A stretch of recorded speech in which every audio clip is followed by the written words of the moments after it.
EY presents AI Forward, shaping India's AI story in association with CNBC-TV18. Hello and welcome to CNBC-TV18 and EY Present AI Forward, shaping India's AI story. Today we turn our focus to a groundbreaking force that's redefining not just global business but also India's economic future. Agentic AI. Now, Agentic AI represents a new generation of artificial intelligence systems capable of autonomous decision-making and self-directed actions far beyond traditional automation as we know it. While this technology offers tremendous opportunities for innovation and efficiency, it also poses serious challenges, from disrupting established service models to threatening offshoring jobs, which have long been a cornerstone of India's global competitiveness. At the same time, it opens up the door to a future where India could strengthen its position as a center for specialized talent and high-value expertise, if we can address critical gaps in investment and talent. Joining me now to discuss this pivotal moment are three industry leaders shaping the future of services and technology. John Dober, the Corporate Vice President and Managing Director, Global Business Services at Novo Nordisk, with deep expertise in operational excellence and business expansion.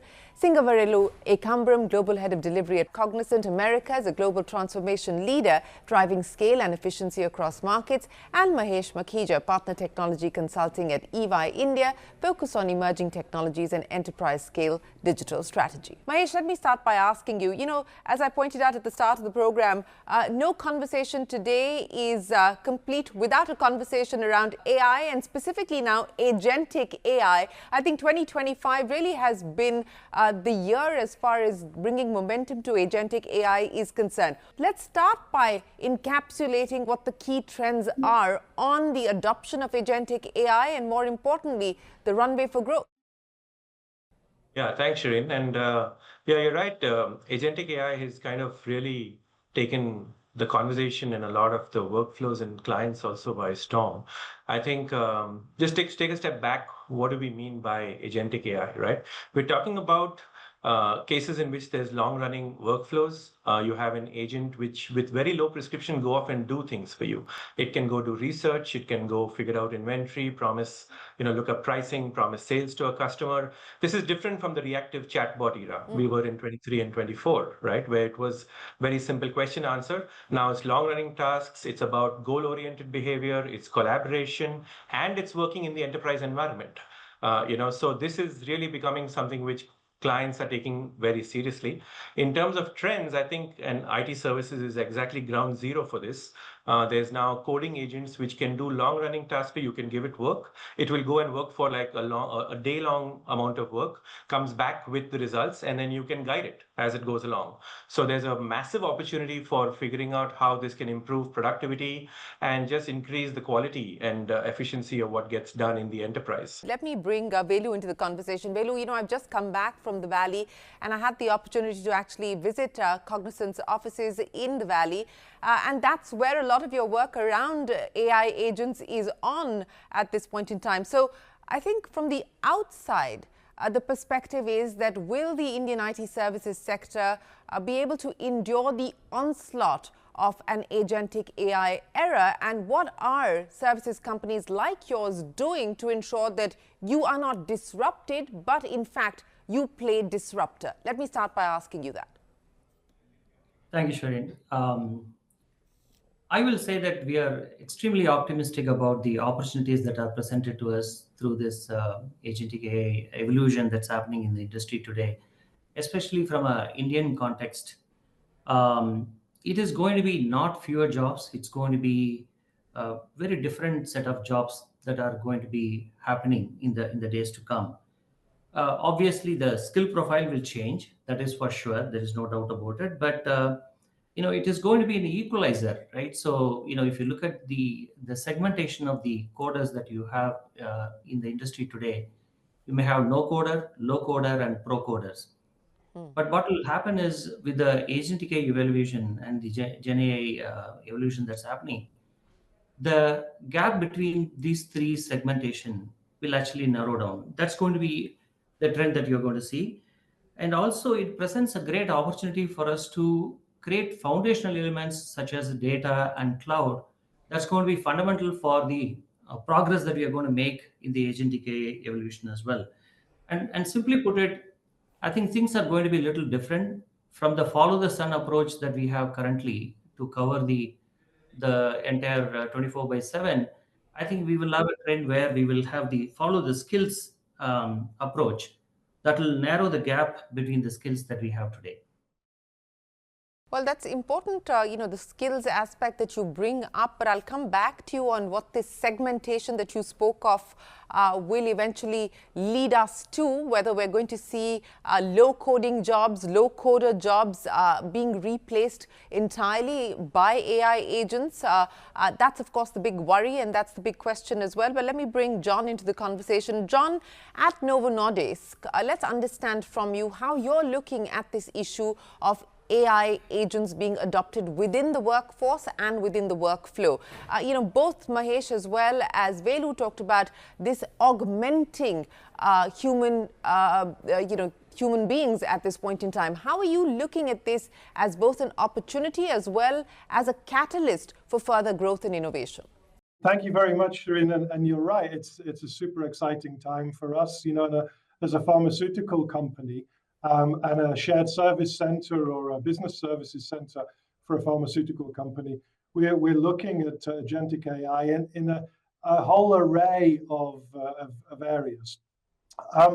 One specific topic which we're using AI and agentic AI these days really to augment some work that would have previously either been impossible or taken years, maybe decades to do, is actually in the area of drug discovery, of very early research, where we can take, for example, the data that we've had in clinical trials of decades ago, or half a decade ago, that have been closed, the trials are finished and done.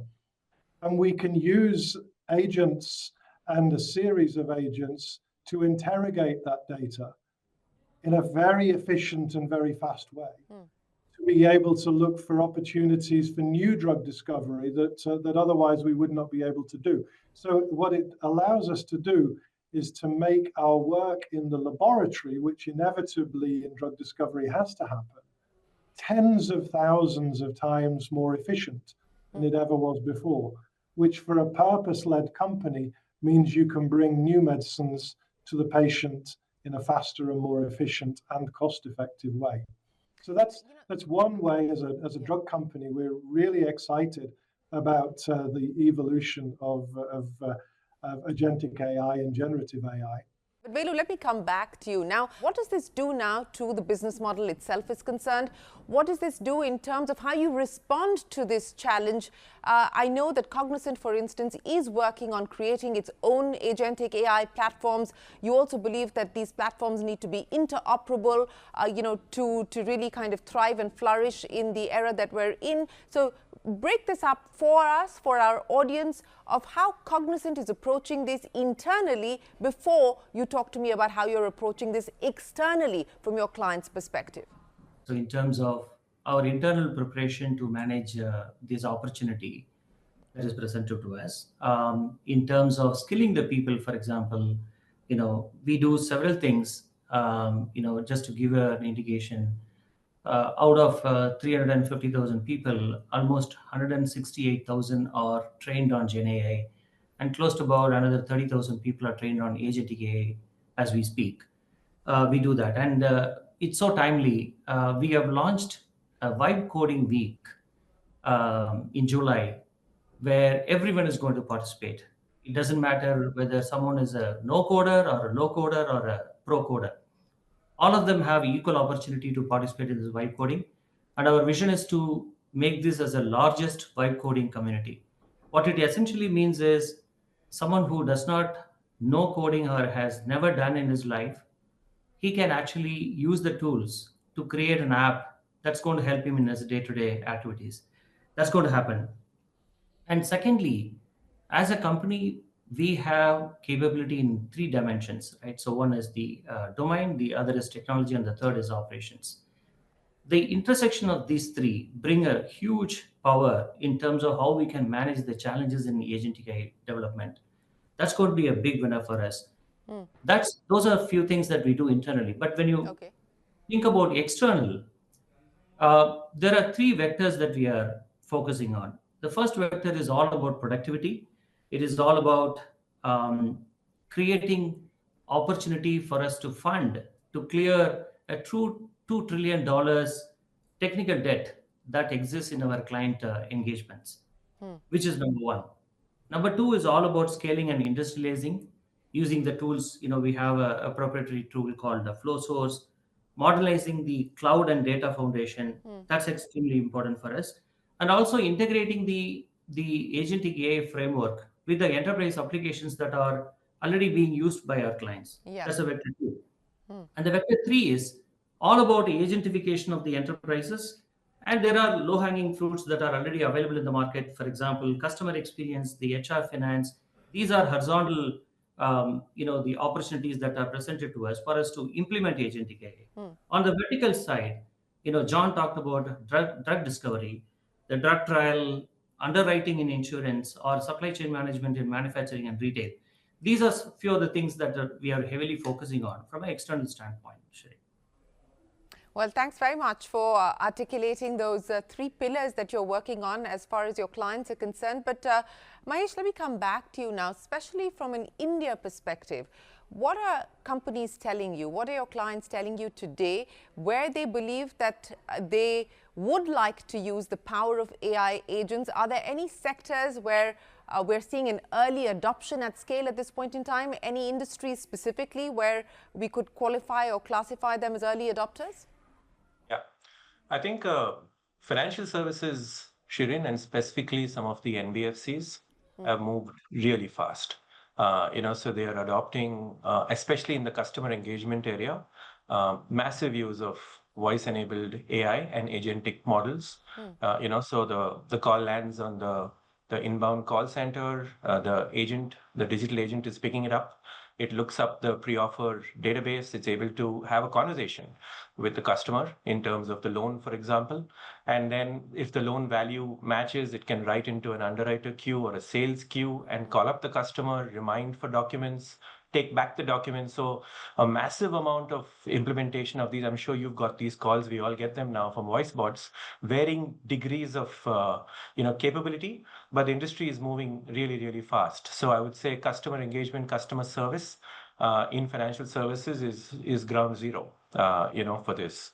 I think on the marketing side of things, right, all the digital native companies have moved really fast. So the ads, creating the entire workflow, like you said, right, of figuring out what the creative should look like, creating it automatically, figuring out A/B testing it, on your website or your app, modifying, it as appropriate, personalizing that content, to customers, another very big area where we're beginning to see a lot of focus. And then, like I said, coming back to tech, all tech companies, Cognizant, every single company in India right now has armed their employees with things like GitHub Copilot or Cursor, Windsurf, and it's writing a large part of the code. And I really see a big change in the economics of these kinds of industries right now. They will go through, kind of an existential moment. All these companies will have to now modify how they think about skills, how they think about revenue models, because clients are going to demand that kind of productivity from the industry. Well, we will take a break, but when we return, we unpack the disruptions, explore the opportunities, and chart the path forward for India in this new era of agentic AI.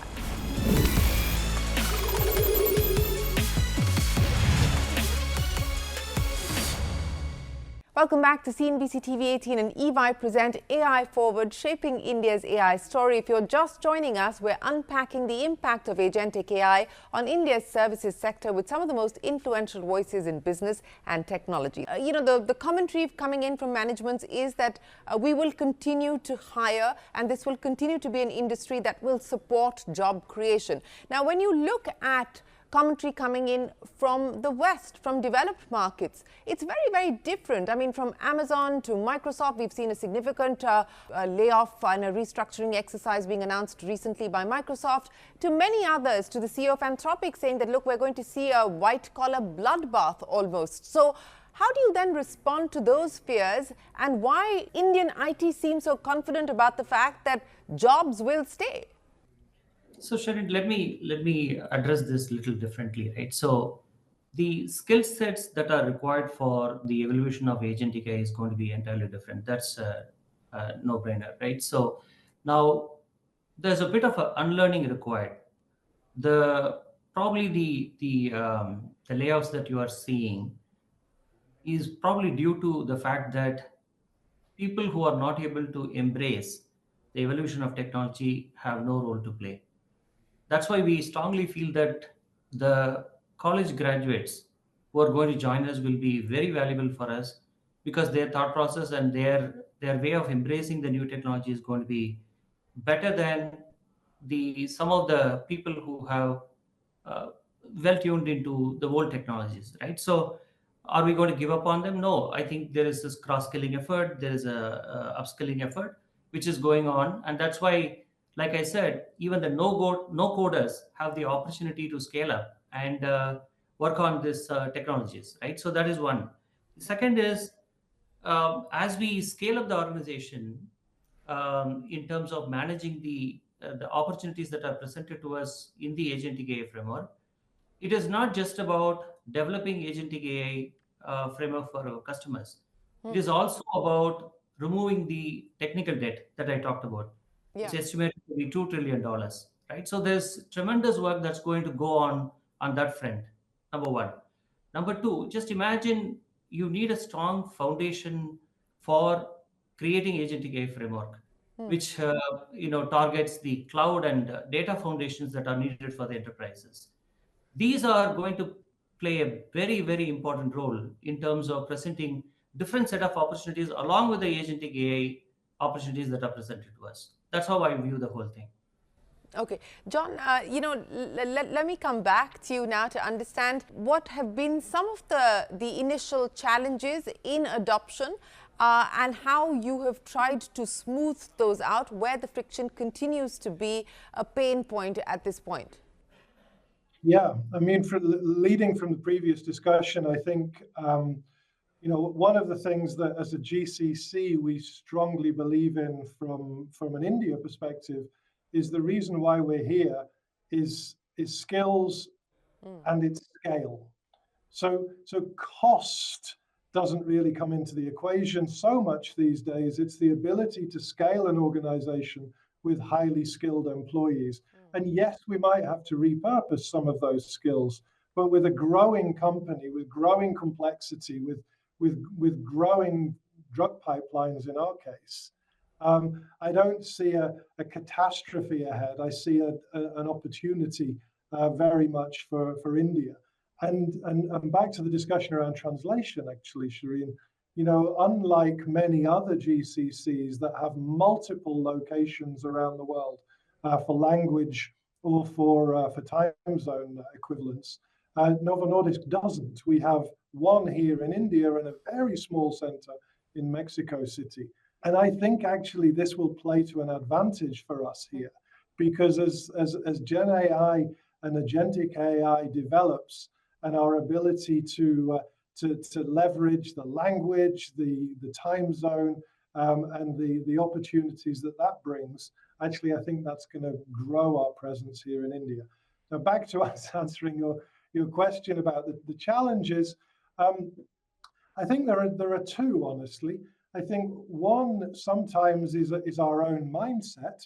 So, internally in an organization, we feel very comfortable in the processes we own. We feel very comfortable in the processes we run, and that we've been doing them the same way for decades in some cases. And then something else comes along and says, well, we could do this quicker, we could do it more effectively, we could do it with greater value, we could do it with more impact. And it takes a little mindset shift of leaders, of managers, and all employees to be able to embrace the new. And that's something as GCC leaders and industry leaders, we've really got to encourage and sponsor. Velu, let me come back to you now for final comments. So given all of the opportunities and the headroom for growth that you speak of, what are we talking about in terms of deal wins, in terms of tech spends? Are we now seeing people allocate specifically, parts of their IT budgets for generative AI projects, for agentic AI projects? What could it potentially look like over the next few years? I think I'll break it down in two parts again, Sharon. So one is obviously in the existing engagements, there's a clear expectation on the productivity improvement, and bringing a self-funding model approach where they can use that productivity gains to invest on clearing the technical debts that are in the IT landscape. Number two, obviously, there's a lot of focus on tech for tech in terms of increasing their own productivity. That calls for investment on um, implementing certain tools and fixtures and so on and so forth. In terms of scaling up the enterprise, they are looking at different options. That's where I talked about the cloud and data foundation that they need to create. So there's a good amount of investment going in that direction as well. Okay, Mahesh, I'll give you the final word then. In terms of spends and in terms of the opportunity for Indian IT services companies looking at addressing this new need and this perhaps felt need in the market, what kind of size are we talking about? The size of the pie, so to speak, that this unlocks? Yeah, I think, Shireen, as you fast forward over the next 2 to 3 years, every company will revamp its entire tech stack from the customer layer, which will move to conversational. The business logic tier will all move to an agentic kind of a platform embedded into prompts and some of the rules which go into, how these agents will work. All the what we call APIs, which are the technical integrations with the entire enterprise, will again move into the tools which will be used by agents. So I think increasingly, I don't have numbers right now to predict what will happen after 3 years, but I would suspect that a very large fraction of what the Indian IT services industry will be doing will be helping their clients move to this next generation architecture and deliver those improvements in productivity to their clients. So, very soon it's like digital. 3 years ago, we would ask what's the percentage of digital in IT services. We don't ask that anymore because it's all digital. It's all digital. Exactly. Well, that's right, gentlemen. There are many opportunities that companies will try and zero in on. There are, of course, challenges along the way, but this is really the start of the generative AI and the agentic AI story. If generative AI kind of broke out with ChatGPT, the hope is that 2025 will be the breakout year of agentic AI as well. Gentlemen, appreciate you joining us here on AI Forward. We will, of course, keep coming back to you to get more insights on how this story is shaping and developing as we move forward. With that, it is time for us to wrap up this edition of AI Forward, brought to you in association with EY. As we pointed out, this is an area of disruption, but also a massive opportunity for India's services sector. Seizing the moment will require bold investments, new skills, and deeper collaboration. From all of us here, thanks very much for watching.